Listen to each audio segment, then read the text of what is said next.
Quickfire questions Sure. with Graham Lee. What are some of the best books you can recommend? I've read a lot more fantasy than business books. Yeah. And I think there are a lot of lessons actually that one can take from reading fantasy and apply them in real lives. What kind of music you're listening to? Whatever my kids are listening to. Best TV show or podcast? Podcasters are quiet. I really love a quiet. What advice would you give your 25-year-old self?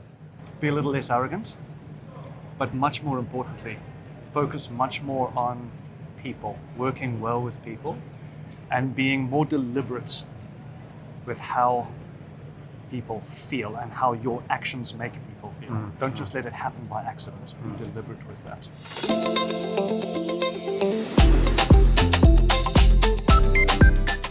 I'm here with Capitec CEO Graham Lee.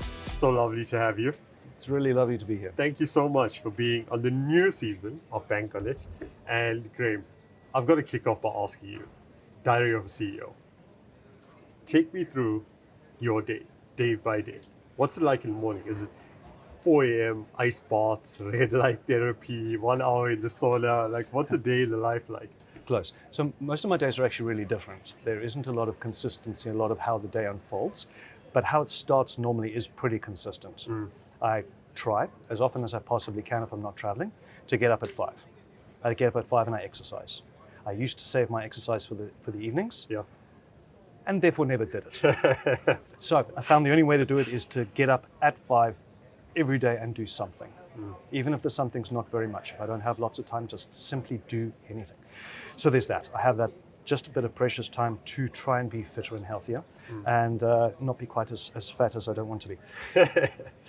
And then I spend a little bit of time with my kids. I make breakfast most mornings, make a great big family smoothie with all of the goodness I would like my kids and myself and my wife to have.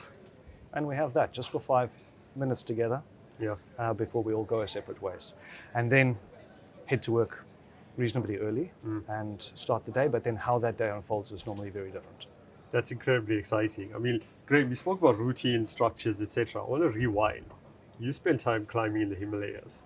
You've done a bit of skydiving, a bit of diving itself. How did those early experiences shape your perception and attitudes towards risk, discipline, adventure, and how do you translate that into the role that you have now? The world is so exciting that you want to be part of all of it. And on a personal level, that means you want to be able to experience all that life has to offer. And some of those things are hard or not without risk.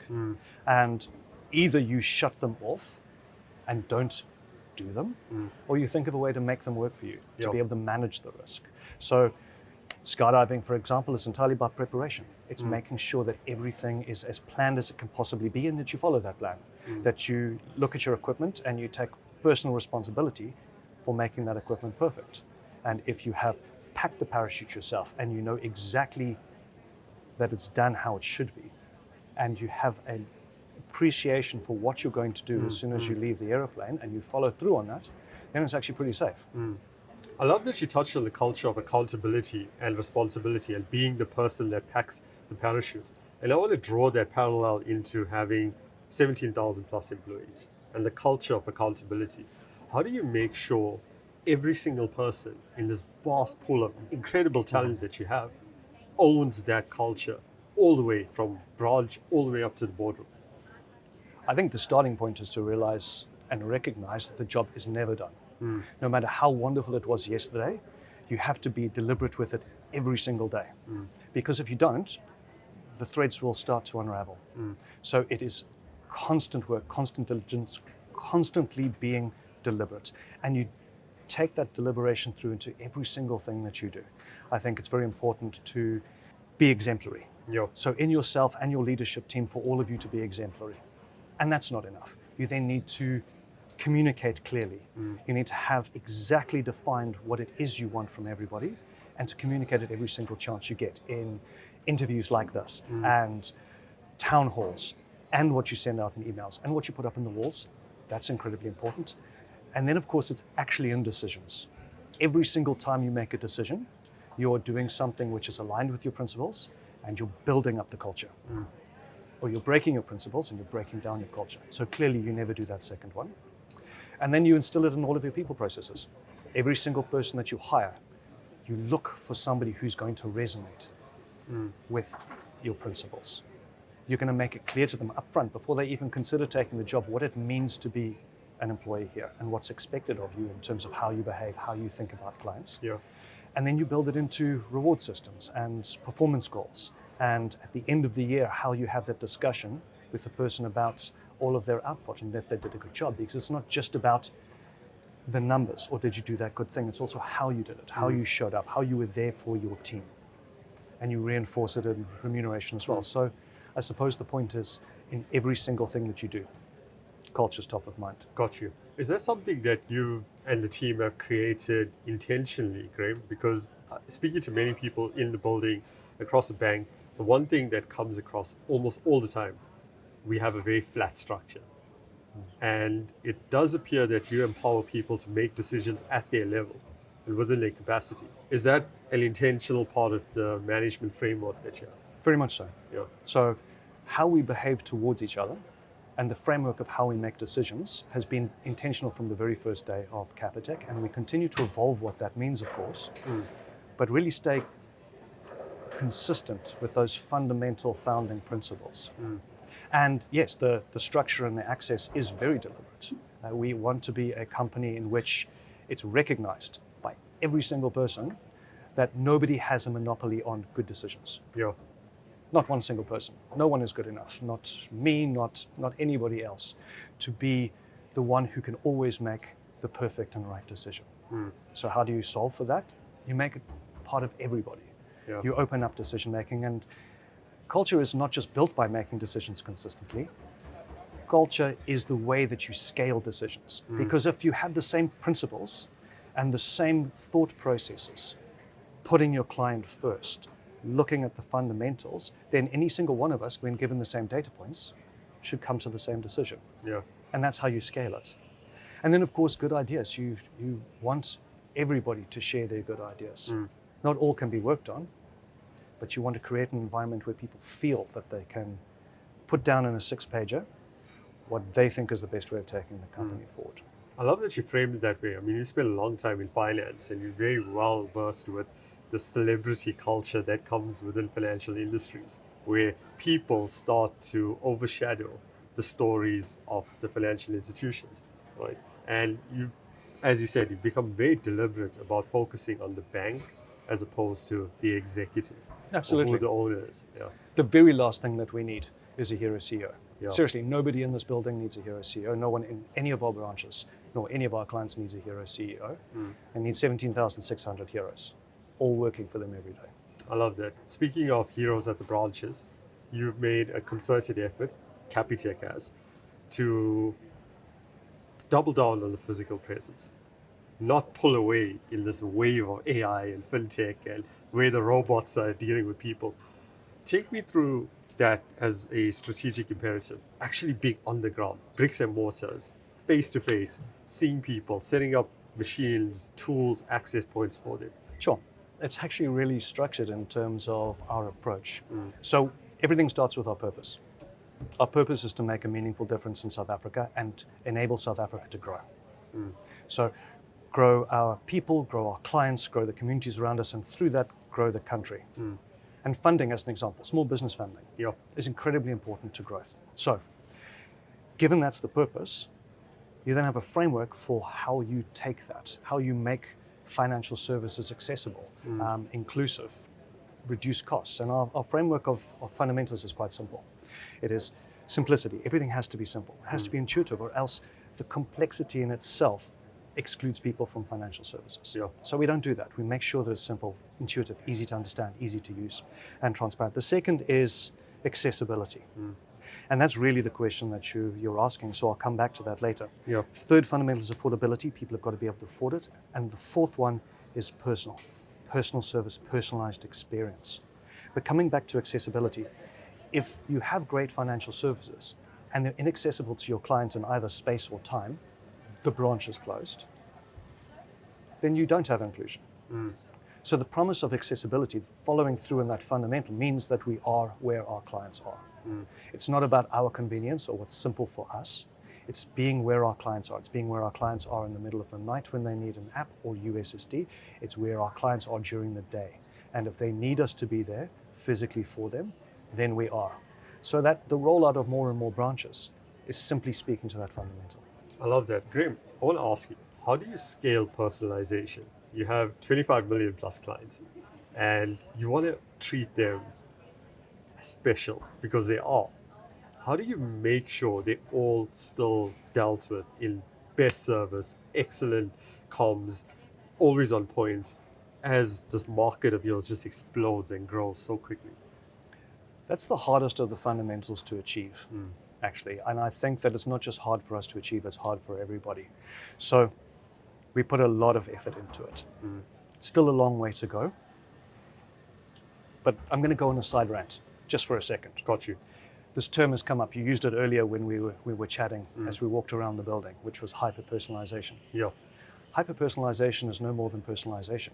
It's just all of us, every business, every tech company, every financial services company, we failed for so many years to follow through on the promise of personalization that eventually we needed to come up with a new term of what we actually wanted to achieve. Yeah, exactly. So it's an admission of failure in terms of what the last 10 years were, that we now try to speak in conferences and so forth of hyper-personalization. So let's just stick with personalization, truly personalized to the individual.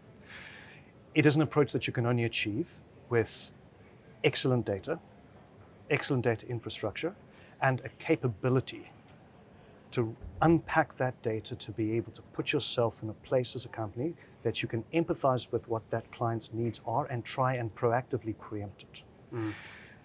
And the technology has evolved fantastically to support us to be able to do that. So we have for more than 25 years now been very deliberate in collecting all of the data points we need to put it in the right data infrastructure and then to build a human capability to be able to use the right tool sets. So now as Gen AI, machine learning, various different other aspects of the evolution of AI has allowed us to use those capabilities in data and infrastructure to be able to predict what a customer wants to speak to us about, whether they're calling a call center or whether they're walking into the branch or coming into the app.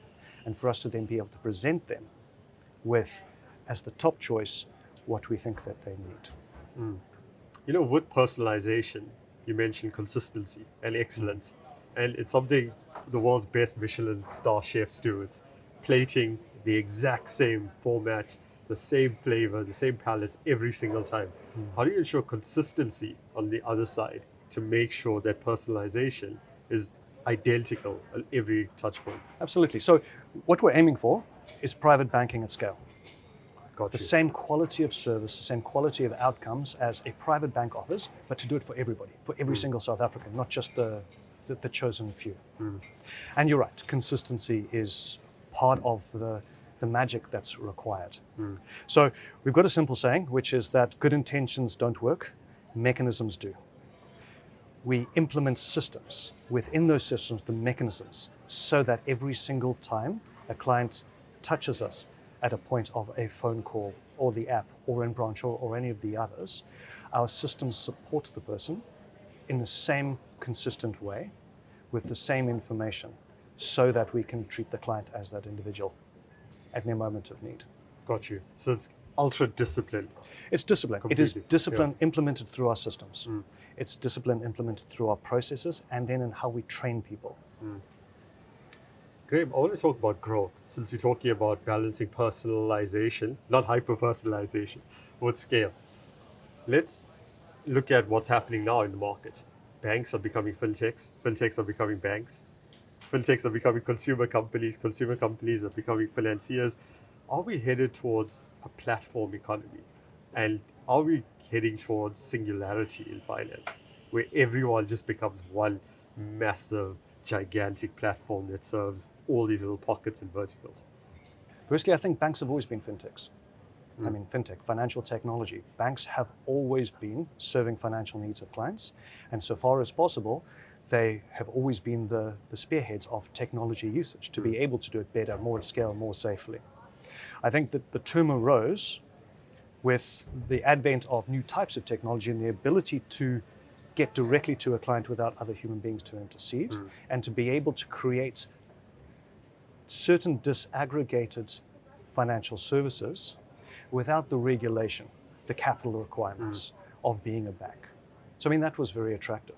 But what you've seen unplay over the course of the last few years is many of the banks have learned from their fintech comrades and learned how to serve the clients better. I think one of the most wonderful things about the fintech revolution was the raising of expectations as to what a good client experience, good customer service could mean. But the fintechs did not have a monopoly on that. All of the banks, all of the other service companies, insurance companies learned from that, and we have all raised our games. So do banks become fintechs? Fintechs become banks? Absolutely. Yeah. Yes. Banks are becoming fintechs in the more appropriate use of technology. The understanding the client experience really is key to achieving all of the inclusive outcomes that you want.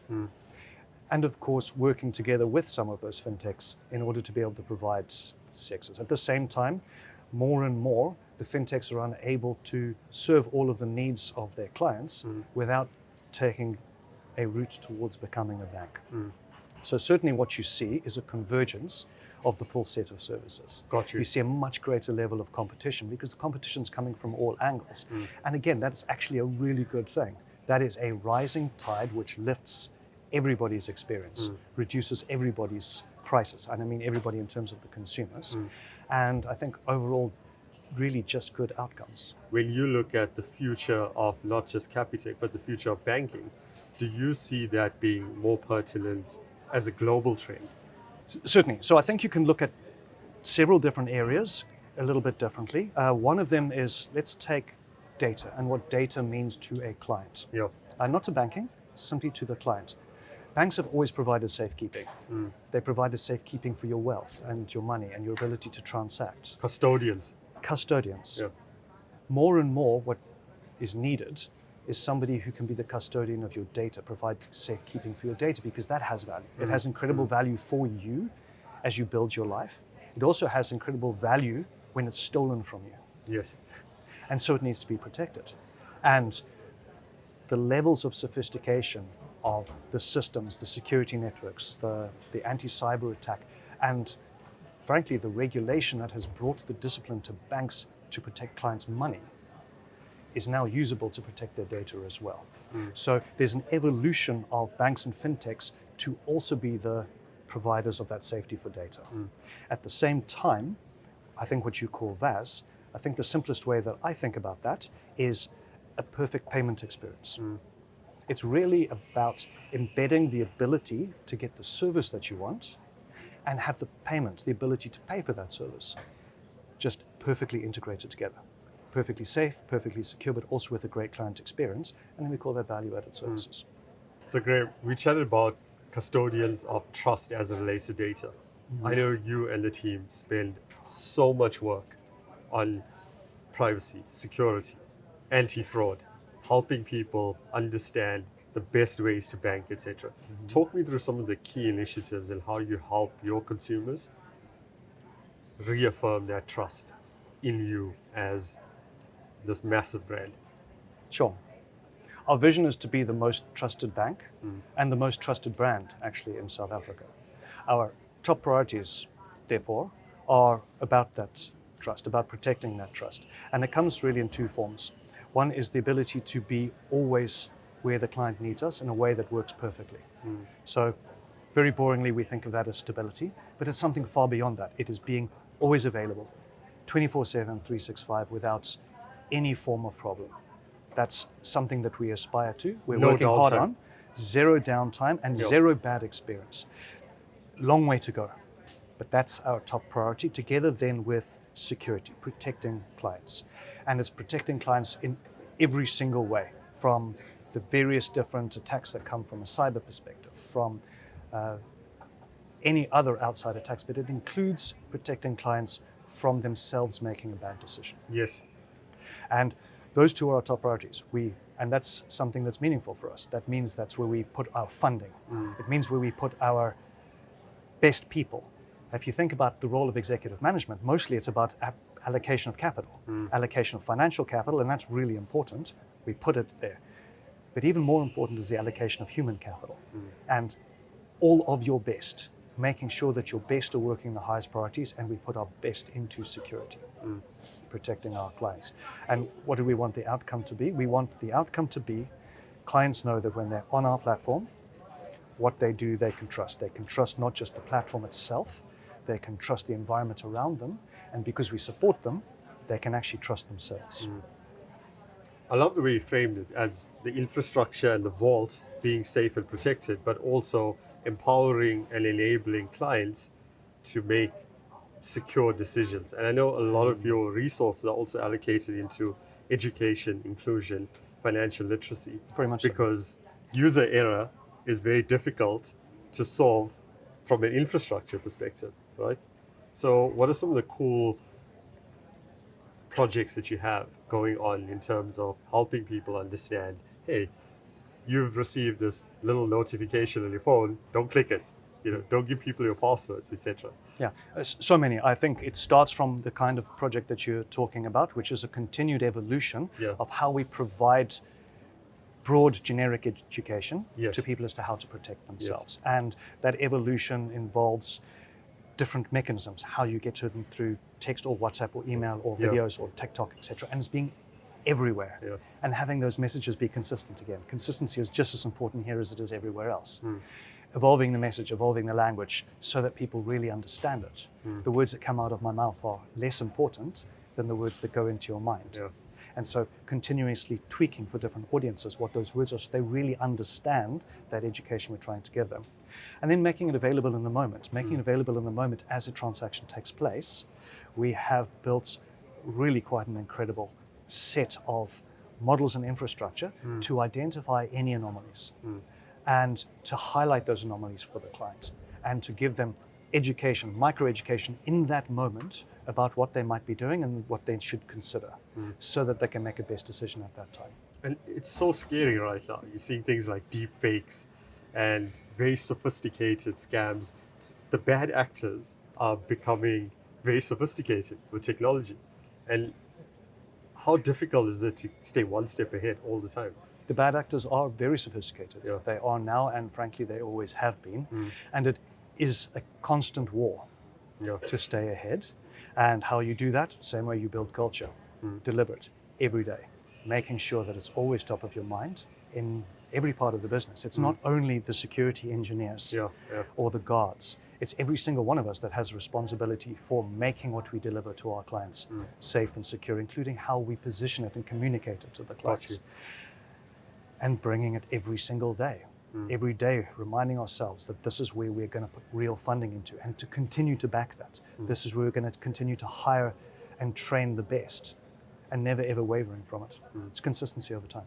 A few months back, I saw a slide that you presented on fully banked clients. It looked really cool, where it showed that the proportion of people that have every service in the product suite contribute a significant proportion to your overall value. How do you recruit those evangelists and how do you even keep them? Because it's so important to the business. Continuing to focus on their needs and serving those needs better than anybody else. So we're very often swamped with questions about competitors. And I'm pretty sure you've seen there is not a day that goes by without some article or news site flashing which new entrant is coming after Capitec. We take our competitors very seriously, but that's not where you focus. I think if you focus on your competitors, I think you're making the biggest mistake. What we focus on is our clients, making sure that we know our client. It is much more important for me to be in our branch than to be reading about what our competitor's going to do. It's much more important for me to be speaking to a new business bank client and understanding what their experience is, both out there in the world, but also of us, so we can continue to improve. We improve by understanding what their needs are, genuinely empathizing and caring about their needs, and then putting all of our right minds onto solving those needs. It really is that simple. And if we do that every single day and strive every day to be better for our clients and tomorrow to try to be even better, then we get to the right outcomes.